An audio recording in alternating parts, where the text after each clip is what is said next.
Hello friends, welcome to second lecture of HTML basic. जो first lecture था उसमें हमने डिस्कस किया था कि क्या क्या आपके HTML के टैग्स रहते हैं, बेसिक जो टैग्स हैं, और क्या क्या HTML की बेसिक प्रॉपर्टीज़ हैं। क्लियर। आज हम थोड़ा सा उससे आगे मूव करेंगे। आज मैं सबसे पहले आपको जो बताऊंगा, ये यहाँ पे कुछ कोडिंग मैंने टैग्स की हुई है। एक एक करके सारे टैग्स को हम मैं आपको एक्सप्लेन करूँगा। HTML आपको क्लियर था, हेड टाइटल टैग हैं। देन उसके बाद मैंने आपको बताया था कि बॉडी टैग में जो बैकग्राउंड चेंज करते हैं हम HTML पेज का या वेब पेज का, वो कौन से एट्रीब्यूट के साथ किया जाता है, तो वो BG कलर के साथ। इसके दो डिफरेंट अप्रोचेज़ भी मैंने आपको बताए थे। या तो आप कलर का नेम लिख दो डायरेक्ट, या तो आपको दूसरा मेथड बताया था RRGG और BB करके। क्लियर। रेड ग्रीन ब्लू जो प्राइमरी कलर्स होते हैं हमारे। दूसरा देखिए यहाँ पे एक टर्न बाई टर्न यहाँ पे हर टैग को, जो भी टैग ये आज हम करेंगे उनको मैं आपको समझाऊंगा। और ये जो आज हम करेंगे ये काफ़ी इंपॉर्टेंट लेक्चर है। यहाँ से कई बार जो है वो क्वेश्चंस जो हैं वो कमीशन के पेपर में पूछे जाते हैं। सबसे फर्स्ट एक टैग मैंने यहाँ पे किया है मार्क्यू टैग। क्लियर। तो मार्क्यू टैग के मैं दो एट्रीब्यूट्स यूज़ कर रहा हूँ, एक BG कलर यूज़ कर रहा हूँ और एक रेड कलर यूज़ कर रहा हूँ। तो मैं इनको अभी तक यहाँ से हटा देता हूँ, इनको हम दोबारा यूज़ करते हैं। तो पहले सिंपल टैग यूज़ करके देखते हैं। देखिए, मार्क्यू टैग है, उसके अंदर मैंने H1 हेडिंग के साथ मैंने क्या लिख दिया, welcome to my first page. Marquee क्या होता है, जो मूव करता है text from right to left, या फिर लेफ्ट टू राइट, या टॉप टू बॉटम, या बॉटम टू टॉप। क्लियर। अब इसको आप सेव करो, सेव करके इसका रिजल्ट देखो आप। ये मैंने पेज बनाया है, मैं एक एक करके आपको सारी चीज़ें यहाँ पे एक्सप्लेन करूँगा। देखिए, ये रहा जो मार्क्यू टैग के साथ आ रहा है, welcome to my first page. तो बाय डिफ़ॉल्ट आप क्या समझे कि मार्क्यू टैग के साथ अगर आप किसी टेक्स्ट की रोटेशन करवाना चाहते हैं तो वो बाय डिफ़ॉल्ट राइट से लेफ़्ट की तरफ को मूव करता है। बट इसको अगर आप चेंज करना चाहते हैं या इसकी बैकग्राउंड आप थोड़ी सी अलग करना चाहते हैं, तो उसके लिए प्रॉपर्टीज़ क्या रहती हैं हमारी, तो वो मार्क्यू टैग के एट्रीब्यूट्स होते हैं, और वो एट्रीब्यूट्स हमेशा आपने अंदर यूज़ करने होते हैं। जैसे फॉर एग्जांपल, और उसका नाम आपको पता होना चाहिए कौन सी एट्रीब्यूट जो है वो यहाँ पे यूज़ होगी। फॉर एग्जांपल, अगर आप डायरेक्शन चेंज करना चाहते हैं तो डायरेक्शन के लिए हमारे पास जो एट्रीब्यूट है दैट इज़ डायरेक्शन, और उसकी value by default right to left थी। हम राइट करना चाहते हैं तो यहाँ पे हम राइट कर देंगे। अब इसका कंटेंट आप इसको सेव करो, सेव करते ही आप इसको चेक कर सकते हैं यहाँ पे इसके साथ। अब देखिए उसकी पोजीशन जो है वो कहाँ पे चेंज कर दी आपने, लेफ़्ट से राइट की तरफ को। सिमिलर ऐसे अप एंड डाउन करना चाहते हो तो आप अप एंड डाउन भी कर सकते हैं। तो उसके लिए आप क्या लिखेंगे, अप मीन्स बॉटम से टॉप की तरफ को करना है तो आप अप लिखेंगे यहाँ पे। सेव करो, सेव करने के बाद आप इसका कंटेंट जो है वो व्यू कर लो वहाँ पे अपडेशन। तो ये देखिए ऐसे करके। क्लियर। तो वो डिफरेंट डिफरेंट अप्रोचेज़ होती हैं, बट जनरली जो है वो लेफ़्ट टू राइट या राइट टू लेफ़्ट ही हम रखते हैं। ये आपने ध्यान रखना है। तो सबसे इम्पॉर्टेंट चीज़ है एट्रीब्यूट का नाम और जो इसकी वैल्यू। और वैल्यू मान लीजिए आप यहाँ पे कुछ टॉप लिख देते हैं तो वो काम नहीं करेगा। ये आप देख सकते हैं यहाँ पे कंट्रोल S किया मैंने। कंट्रोल S करने के बाद इसको जब आप सेव करेंगे तो ये रहा। तो बाय डिफ़ॉल्ट उसने वही लोकेशन पकड़ ली जो स्टार्टिंग में रहती है, that is right to left. Clear. वो इसलिए क्योंकि टॉप जो वैल्यू है इस डायरेक्शन एट्रीब्यूट की वो डिफाइन नहीं है। तो आपको एग्जैक्टली पता होना चाहिए कि कौन सी प्रॉपर्टी जो है और कौन सी वैल्यू है किस पर्टिकुलर एट्रीब्यूट की। फॉर एग्जांपल यहाँ पे राइट क्या है, वैल्यू है। किस एट्रीब्यूट का वैल्यू है, डायरेक्शन। और डायरेक्शन जो है वो कौन से टैग का एट्रीब्यूट है, मार्क्यू का। ऐसे करके। दूसरा, इसी में ही अगर आप कलर भी चेंज करना चाहते हैं तो मैंने लिख दिया BG कलर। और कलर के मैंने आपको वैल्यूज़ भी बताई थी, आप हैश टैग का यूज़ करके भी कर सकते हैं जो फर्स्ट लेक्चर में हमने डिस्कस किया था। दूसरा, अगर आप यहाँ पे डायरेक्ट कोई वैल्यू डिफाइन करना चाहते हैं तो वैसे भी हम कर सकते हैं। मैंने ब्लू लिख दी है यहाँ पे। अब आप देखेंगे तो सिर्फ जो मार्क्यू टैग के साथ कलर रोटेट हो रहा है उसका बैकग्राउंड जो है वो ब्लू हो जाएगा। क्लियर जी। तो मार्क्यू टैग में सिर्फ इतना ही है। ज़्यादा से ज़्यादा आपको ये रोटेशंस या एट्रीब्यूट्स के नाम जो है वो पूछ सकते हैं। हॉबीज़ वाला ये कंसेप्ट हमने प्रीवियस वाले लेक्चर में किया था जहाँ पे हमने ऑर्डर्ड लिस्ट को डिफ़ाइन किया था। दूसरा जो आज मैं आपको बताऊँगा दैट इज़ कि हाइपर लिंक अगर क्रिएट करना हो आपने तो आप कौन सा टैग यूज़ करते हैं। तो बोलने के लिए इस टैग का नाम जो है वो एंकर टैग होता है, बट जब आप रियल में इसको यूज़ करते हैं तो इसको आप सिर्फ क्या यूज़ करते हैं, ए लिखते हैं यहाँ पे। तो यहाँ पे मैं लिख देता हूँ that is tag to create hyperlink, ये मैंने लिख दिया यहाँ पे। क्लियर। तो कौन सा टैग यूज़ होगा, एंकर टैग, और वो टैग कैसे यूज़ हुआ ये मैंने लिखा है यहाँ पे A. Clear, this is the tag. साथ में सबसे इंपॉर्टेंट चीज़ HREF मीन्स हाइपर रेफरेंस, इसको हम बोलते हैं। हाइपर रेफरेंस मीन्स कि आप लिंक क्रिएट कर रहे हैं तो लिंक पर जब यूज़र क्लिक करेगा तो वो कौन से लिंक पे डाइवर्ट होना चाहिए। जैसे मैंने यहाँ पे लिख दिया https facebook.com। अब एक यहाँ पे एक चीज़ मैं आपको और बताता हूँ कि अगर आप ऐसे करके लिखेंगे तो टेक्स्ट आपका जो लिंक है वो काम नहीं करता है। क्लियर। अब देखो इसको हम करके देखते हैं। एक बार सेव किया मैंने, सेव करने के बाद हम यहाँ पे व्यू में आएंगे, इसको मैंने रिफ़्रेश किया। रिफ़्रेश करने के बाद जब आप यहाँ पे क्लिक करेंगे तो ये ऐसे देगा। उसका मीन्स, इसका मतलब क्या है कि आपने यहाँ पे प्रोटोकॉल यूज़ नहीं किया। अब दूसरी एक और आपने चीज़ देखी होगी कि मैं यहाँ पे क्लिक कर रहा हूँ तो नेक्स्ट वाली टैब ओपन हो रही है। वो भी क्यों हुई है वो भी मैं आपको बताता हूँ। यहाँ पे हम अगेन कोडिंग में आए वापस, और ये एंकर टैग यूज़ किया हमने। एंकर टैग मीन्स ए टैग आप यूज़ करेंगे, और यहाँ पे URL जो है वो आपको पूरा देना पड़ेगा विद प्रोटोकॉल। तो HTTPS लिख दिए मैंने, कॉलन्स एंड स्लैश। ठीक है, अब ये काम करेगा। इसी के साथ मैंने एक टारगेट एट्रीब्यूट यूज़ किया है एंकर टैग का, और उसमें वैल्यू जो है वो मैंने अंडरस्कोर ब्लैंक डाली है। इससे क्या हो रहा है कि आपका जो टैब है, नया टैब ओपन हो रहा है। अगर आप ऐसा नहीं करेंगे तो नया टैब ओपन नहीं होगा, उसी पेज पर आपको दूसरी साइड जो है वो डाइवर्ट कर दिया जाएगा। इसको सेव करो। सेव करने के बाद आप इसको यूज़ करके देखो। रिफ़्रेश किया, रिफ़्रेश करने के बाद यहाँ पे क्लिक करूँगा, अब ये काम करेगा। देखिए facebook.com जो है वो ओपन हो गया। क्लियर। तो ऐसे जो है वो हाइपरलिंक काम करता है। आपको सिर्फ इतना ही पूछते हैं, आपको एट्रीब्यूट्स के बारे में पूछ सकते हैं, आपको हाइपरलिंक के बारे, और उसके बीच में देखिए हाइपरलिंक के बीच में आपने जो कंटेंट लिखा था वहाँ पे एक ऑटोमेटिकली जो है वो लिंक क्रिएट बन जाता है। तो यहाँ पे मैंने लिख दिया click here to open Facebook. यहाँ पे आप अपनी मर्जी से या एज़ पर योर रिक्वायरमेंट जो है वो आप कंटेंट लिख सकते हैं। दूसरा एक चीज़ मैं आपको और बताता हूँ। यहाँ पे मैंने BR टैग लिखा हुआ है। इसको आप यहाँ पे नहीं भी लिखेंगे तब भी कोई प्रॉब्लम नहीं है, बट अगर आप चाहते हैं कि यहाँ पे मैंने एक लाइन लिखी, tag to create hyperlink which will redirect you to new link, ऐसे करके लिख दिया। अब इसको सेव करके देखिए, F5। क्लियर। आप चाहते हैं, देखो यहाँ पे tag to create hyperlink which will redirect you to new link. आप चाहते हैं कि ये जो कंटेंट है इसके बाद आपका जो ये click here to open Facebook है ये दूसरी लाइन में आए, तो उसके लिए आपको जो है वो BR टैग यूज़ करना पड़ेगा यहाँ पे। अगर आप नहीं करेंगे तो ये ऐसे ही चलता रहेगा। तो BR टैग, तो BR टैग एक ऐसा टैग है जो अनपेयर टैग होता है, इसकी कोई क्लोजिंग नहीं होती है। तो इसका मतलब सिंपल वर्ड्स में ये हुआ कि we can use BR tag just to shift the cursor to a new line. Clear. और एक लाइन को टर्मिनेट करके दूसरी लाइन पे स्टार्ट करना हो कंटेंट को या टेक्स्ट को तो आप BR टैग यूज़ करते हैं। Its full form is break, BREAK, ये आपने ध्यान रखना है लाइन को ब्रेक करने के लिए। अब देखिए आप इसको चेक करेंगे सेव करने के बाद तो ये ऑटोमेटिकली दूसरी लाइन में चला जाएगा। एक बार आप और ब्रेक यूज़ कर देंगे तो वो एक लाइन और ब्लैंक क्रिएट कर देगा जो देखने में अच्छा लगेगा, ऐसे करके ब्रेक। अब आप देखिए आगे।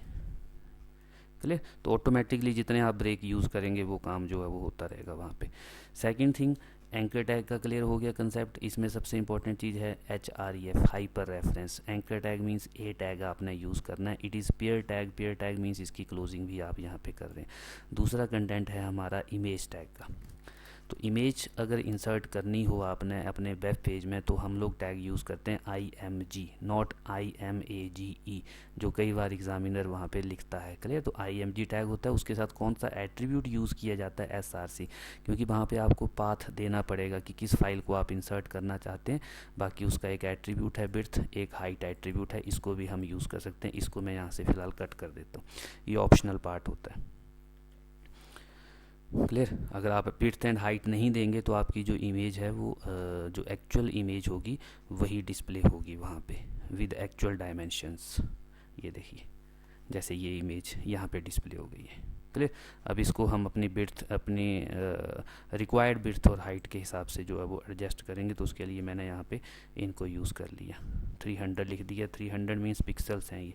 अगर आप 200 लिखना चाहते हैं आप 200 लिख सकते हैं, एज़ पर रिक्वायरमेंट 150 लिख दो, जो भी आप लिखना चाहते हैं। दोनों को डिफरेंट डिफरेंट रखना चाहते हैं तो वैसे भी हो जाता है। यहाँ पे मान लीजिए मैंने इसको 230 कर दिया। सेंटर हटा देते हैं। अभी बाय डिफ़ॉल्ट ये भी क्वेश्चन पूछ लिया जाता है कि इमेज जब आप इंसर्ट करते हैं तो बाय डिफ़ॉल्ट इमेज जो है वो कहाँ पे डिस्प्ले होती है, लेफ़्ट में, राइट में या सेंटर में। तो वो अभी आप देख लेंगे यहाँ पे। सबसे पहले इसको आप सेव करो, सेव करने के बाद आप नेक्स्ट, कंट्रोल F, क्लियर। तो बाय डिफ़ॉल्ट आपकी इमेज जो है वो वहाँ पे आ रही है कॉन्टीन्यूटी में। इसका भी एक रीज़न है कि आपने यहाँ पे BR नहीं यूज़ किया है। BR यूज़ कर लो, फिर आपको एग्जैक्ट लोकेशन पता चलेगी इसकी, अलाइनमेंट सॉरी। ये देखिए, तो बाय डिफ़ॉल्ट लेफ़्ट आ रहा है, हमें इसको सेंटर में लेके आना है। तो एक एट्रीब्यूट होता है अलाइन, ALIGN, बट वो इमेज के साथ काम नहीं करता है, क्लियर। अगर आप मान लीजिए मैं यहाँ पे लिख देता हूँ ALIGN, align equals to double quotes के अंदर मैंने लिख दिया सेंटर, बट ये यहाँ पे काम नहीं करेगा। इमेज के साथ ये टैग एट्रीब्यूट जो है वो काम नहीं करता है इमेज टैग के साथ, ये देखो। तो उस पर्पज़ से आपको क्या करना पड़ेगा, आपको एक टैग यूज़ करना पड़ना है और उस टैग को आप इमेज से बाहर यूज़ कर लेंगे, सो दैट उस टैग के अंदर जो भी आप लिखेंगे that will automatically aligned at centre. Centre लिख दिए यहाँ पे, और यहाँ पे सेंटर को क्लोज कर दो। अगेन ये पेयर टैग है सेंटर भी। अब इसके अंदर जो भी आप डिस्प्ले करेंगे वो सेंटर में डिस्प्ले होगा, आप चेक कर सकते हैं इसको। F5, clear. ये भी आपको क्लियर हो गया इमेज टैग का भी। दूसरा जो सबसे इंपॉर्टेंट चीज़ है, एक मैंने यहाँ पे NVSP यूज़ किया है। तो @NVSP colons, @NVSP semicolon, @NVSP semicolons. NVSP की कई बार फुल फॉर्म पूछी जाती है, so its full form is non breaking space, non breaking space, clear.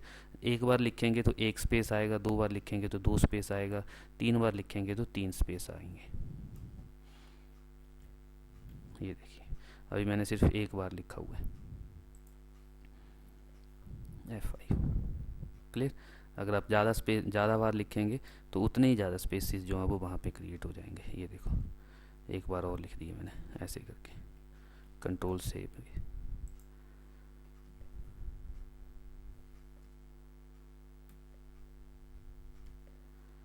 Space आना चाहिए, सब्जेक्ट्स, सॉरी ब्रेक यूज़ कर दिया ना, इसलिए नहीं दिख रहे आपको स्पेसेस, क्योंकि ब्रेक यूज़ कर देंगे तो सब्जेक्ट्स नॉन ब्रेकिंग स्पेस जो है वो न्यू लाइन में शिफ्ट हो जाएगा। अब आपको दिखेगा यहाँ पे, देखो थोड़ा सा ये जो है वो आगे डिस्प्ले हुआ, यहाँ पे स्पेसिस क्रिएट होगी, क्लियर। तो @NVSP कॉलम्स जब आप लिखते हैं तो एक स्पेस जो है वो जनरेट होता है। तो कई बार आपको टेक्स्ट एक स्पेस के साथ आगे पीछे करना हो तो आप ऐसे जो है वो इसको कर सकते हैं। दूसरा नेक्स्ट है, सबसे इंपॉर्टेंट चीज़ है, दैट इज़ टेबल। यहाँ से काफ़ी क्वेश्चन जो हैं वो पेपर में पूछे जाते हैं। तो टेबल क्रिएट करने के लिए आपको सबसे पहले कौन सा टैग जो है वो यूज़ करना पड़ता है। हम कौन सा टैग यूज़ करते हैं, टेबल टैग यूज़ करते हैं, क्लियर। फिर मैंने यहाँ पे बॉर्डर लिख दी है। बॉर्डर मीन्स कि जो टेबल के बॉर्डर होगा वो आपको दिखेगा। अब जैसे मैं इसको हटा देता हूँ यहाँ से, आप इसके साथ देखो पहले आउटपुट क्या आ रही है, कंट्रोल S, और यहाँ पे इसका कंटेंट कैंसिल करो इसको। ये देखिए, ये टेबल मैंने यहाँ पे बनाई है, full name, class and address, these are table headers. यहाँ पे रो है, ये रो है, ये रो है और ये रो है, और ये बीच में जो जहाँ पे मैंने अपना नाम लिखा है, आगे MCA लिखा है, आगे रोडू शिमला लिखा हुआ है, it means that these are cells of table, जिनको हम TD के साथ डिफाइन करते हैं, टेबल डेटा, क्लियर। अब देखिए मैं यहाँ से इसको हटा देता हूँ, कंट्रोल X कर दिया। अब आप सेव करो, सेव करने के बाद यहाँ पे कंटेंट देखो, तो टेबल बाय डिफ़ॉल्ट कहाँ पे चला गया, लेफ़्ट साइड में, और वहाँ पे उसके बॉर्डर्स भी आपको दिख नहीं रहे हैं। और ये बेसिकली मैंने कलर यहाँ पे येलो किया है। अगर आपने इसको कलर आप हटा देंगे पेज का तो आपको बॉर्डर दिखेगा, बट बिल्कुल लाइट सा बॉर्डर दिखता है। तो उसको थोड़ा सा थिक करने के लिए हमें बॉर्डर जो है वो मेंशन करना पड़ता है। तो इसको मैंने यहाँ पे कर दिया, क्लियर। अगर आप 10 लिख देंगे तो उतना ही बॉर्डर जो है वो ज़्यादा आपको दिखेगा। देखिए ये लिखा, सेव कर लिया। सेव करने के बाद कंटेंट को जो है वो हम रिव्यू करते हैं, ये देखिए ऐसे करके। तो ये टेबल बॉर्डर्स रहते हैं बेसिकली। क्लियर। अब इसको समझना है आपने टेबल, देन उसके मैंने दो एट्रीब्यूट्स यूज़ किए। अलाइनमेंट ऑप्शनल पार्ट है, अगर आप सेंटर में डिस्प्ले करना चाहते हैं सेंटर में कर दो, अदरवाइज़ आप लेफ्ट रहने दो, राइट करना चाहते हैं तो राइट आप कर सकते हैं। उसके बाद सबसे इंपॉर्टेंट चीज़ है कि आपको TR लिखना है यहाँ पे। TR means beginning of first row. Clear. उसके बाद आप टेबल हेडर डिफाइन करना चाहते हैं तो TH के साथ, देन उसके बीच में जो आपने लिखना है वो लिखो आप। TH आपने एक क्लोज कर दिया, फिर दूसरा TH, फिर उसको क्लोज कर दिया, फिर तीसरा TH, फिर उसको क्लोज कर दिया। और सबसे इंपॉर्टेंट चीज़, आपने रो को क्लोज करना है। जब आप एक रो को क्लोज कर देंगे, only then you will be capable to start new row of that particular table. Then next मैंने लिखा TR, फिर उस टेबल का TR means table row, TD means table data, TH means table header. अगला TD start किया, अब आपने table data देना है इसमें। क्लियर। उस सेल में डेटा लिखना है तो मैंने अपना नाम लिख दिया है, उसको क्लोज कर दिया। फिर अगला स्टार्ट कर दिया सेल, फिर उसमें क्वालिफिकेशन लिख दी। फिर अगला सेल स्टार्ट कर दिया, उसमें लोकेशन लिख दी, और फिर से मैंने TR को क्लोज कर दिया। उसके बाद फिर मैंने थर्ड रो स्टार्ट की, फिर मैंने फोर्थ रो स्टार्ट की, मैंने फिफ्थ रो स्टार्ट की। क्लियर। अब इसी को मैं एक बार यहाँ पे और कर देता हूँ। चलो इसको ऐसे ही रहने दो। अब देखिए आप इसका कंटेंट आप समझ जाएंगे, सेम ही रहा। क्लियर। ये फर्स्ट जो है वो टेबल हेडर है, second row, third row, fourth row, fifth row, और लास्ट वाला देखेंगे आप तो ये इंपॉर्टेंट चीज़ है कि ये मैंने कैसे किया, इसको आपने समझना है। अब इसकी क्या रिक्वायरमेंट है वो देखिए आप। जो लास्ट वाली रो थी उसको आपने एक टेबल डेटा उसमें आपने लेना है जो लास्ट वाली रो में। इसका मतलब क्या है कि आपको यहाँ पे कॉलम स्पैन करने पड़ेंगे। मींस ये फर्स्ट कॉलम है, ये सेकंड कॉलम है, ये थर्ड कॉलम है। तीन कॉलम्स को मिला के आपने एक कॉलम बनाना है, जिसको हम मर्ज बोलते हैं कई बार। क्लियर। एक्सेल में तो वो अगर आपने करना हो तो आपको कॉल स्पैन करना पड़ता है। TD के साथ आपको कॉल स्पैन करना पड़ेगा। और कितने कॉलम्स को स्पैन करना है आपने? 3 को। बाकी उसकी अलाइनमेंट थी वो मैंने यहाँ पे कर दी, मैंने इसको यहाँ पे सेव कर दिया। क्लियर। तो कॉलम्स को मर्ज करना हो तो कॉल स्पैन यूज़ करते हैं, रोज़ को मर्ज करना हो तो रो स्पैन यूज़ करते हैं। अब इसको आप देखो, ये देखिए। अब एक मैं आपको और एग्जांपल करके दिखाता हूँ। फॉर एग्जांपल ये लोकेशन देखिए, अब चारों ही लोकेशंस यहाँ पे सेम है, तो मैं चाहता हूँ कि यहाँ पे एक ही लोकेशन जो है वो हम डिस्प्ले कर दें और अलाइनमेंट उसकी सेंटर कर देंगे। तो वो करने के लिए मुझे यहाँ पे कॉल स्पैन नहीं करना पड़ेगा, मुझे यहाँ पे रो स्पैन करना पड़ेगा। और रो स्पैन जो है वो कहाँ पे करूँगा? फर्स्ट रो का, सेकंड रो का सॉरी, जो लास्ट वाला सेल होगा जहाँ पे रोडू शिमला लिखा हुआ है फर्स्ट टाइम। अब आप आओ यहाँ पे करेंगे हम इसको। क्लियर जी। यहाँ पे हम करेंगे row span equals to, double quotes के अंदर आप क्या लिखेंगे? 3। और इतना लिखने पर इसको करो और इसको अब आप सेव करके देखो F5। अब ये इसलिए यहाँ पे ऐसा हुआ है क्योंकि जो अननेसेसरी, जो रिक्वायर्ड नहीं थे वो भी वहाँ पे रहे हैं, तो उनको हमें डिलीट करना पड़ेगा। उनको डिलीट करने के लिए इसको डिलीट करो, नेक्स्ट ये भी डिलीट कर दो, क्योंकि आपने रो स्पैन कर दिया। अब अगर स्पैन कर दिया है तो उसको वहाँ से आप डिलीट कर सकते हैं। अब देखते हैं इसका TD रह गया, ये इसको डिलीट करो।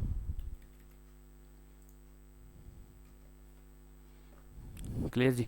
तो ऐसे करके आप ये कंटेंट जो है वो कर सकते हैं। ये लास्ट वाला एक रह गया है तो शायद इसको भी हमें डिलीट करना पड़ेगा। ये कौन सी रो का रहा? ओके ठीक है, ये लास्ट वाली का, इसको आप रहने दो। तो रो स्पैन हम ऐसे करते हैं और कॉलम स्पैन भी जो है वो हम ऐसे कर सकते हैं। क्लियर हुई बात। तो ये चीज़ें हैं जो टेबल में इंपॉर्टेंट यूज़ होती हैं। टेबल के साथ हमें एक सेल स्पेसिंग भी आता है और सेल पैडिंग भी आता है। तो उसको अगर आपने यूज़ करना हो तो वो भी हम कर सकते हैं, तो वो भी हम टेबल के साथ यूज़ करेंगे। वो टेबल के एट्रीब्यूट्स होते हैं। सेल स्पेसिंग मीन्स कि दो सेल्स के बीच में कितना स्पेस आप रखना चाहते हैं। देखिए सेल स्पेसिंग और मैंने यहाँ पे इसकी वैल्यू दे दी, मान लो 5 कर दी है इसको पिक्सल्स में। तो अब आप इसकी आउटपुट देखिए, यहाँ पे ये जो दो सेल के बीच में ये जो लेंथ आ रही है ये थोड़ी सी इंक्रीज़ हो जाएगी, ये देखो आप। क्लियर। इसको आप थोड़ा सा और बढ़ाना चाहते हैं, आप 50 करना चाहते हैं, 50 कर दो। इसका कंटेंट देखो फिर, तो दो सेल्स के बीच में क्या गैप रहेगा, that is defined by cell spacing. ऐसे करके तो ज़्यादा ही बड़ा हो गया, ये इतना रखना नहीं है क्योंकि वो फिर टेबल दिखता नहीं है उसकी तरह। सिमिलर वैसे ही एक होता है दूसरा, दैट इज़ सेल पैडिंग।